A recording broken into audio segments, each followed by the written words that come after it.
Welcome to Kenton Teaches. Enjoy the video. You begin by opening Logic Pro and choosing an empty project so you can work clean. Choose your audio device, built-in mic for quick ideas, or a USB interface for better latency. Once done, set the sample rate to 44, 1 or 48 kHz, and select 1/2 input for stereo if needed.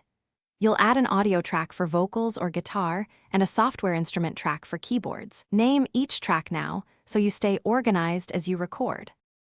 You record by arming the track and enabling low latency buffer. Try 64 samples for M1/M2 Macbook Air, then hit record. Once done, you cycle recording to capture several takes. Logic's comping workflow lets you pick the best phrases quickly so you don't lose momentum. After comping, edit regions, trim edges, enable flex time for timing fixes, and add short fades to avoid clicks. Make sure to save often and use track colors to visually separate parts. You mix by balancing levels, panning, and using smart controls for quick plug-in tweaks. Insert an EQ and compressor on vocals, and route reverb or delay to ascend for depth.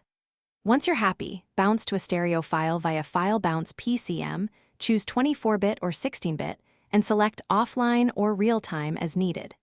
If audio crackles or stutters, increase buffer size, quit unused apps. Confirm sample rates match between Logic and your interface. This single check often fixes most problems. Thanks for watching. Please subscribe if this video was helpful.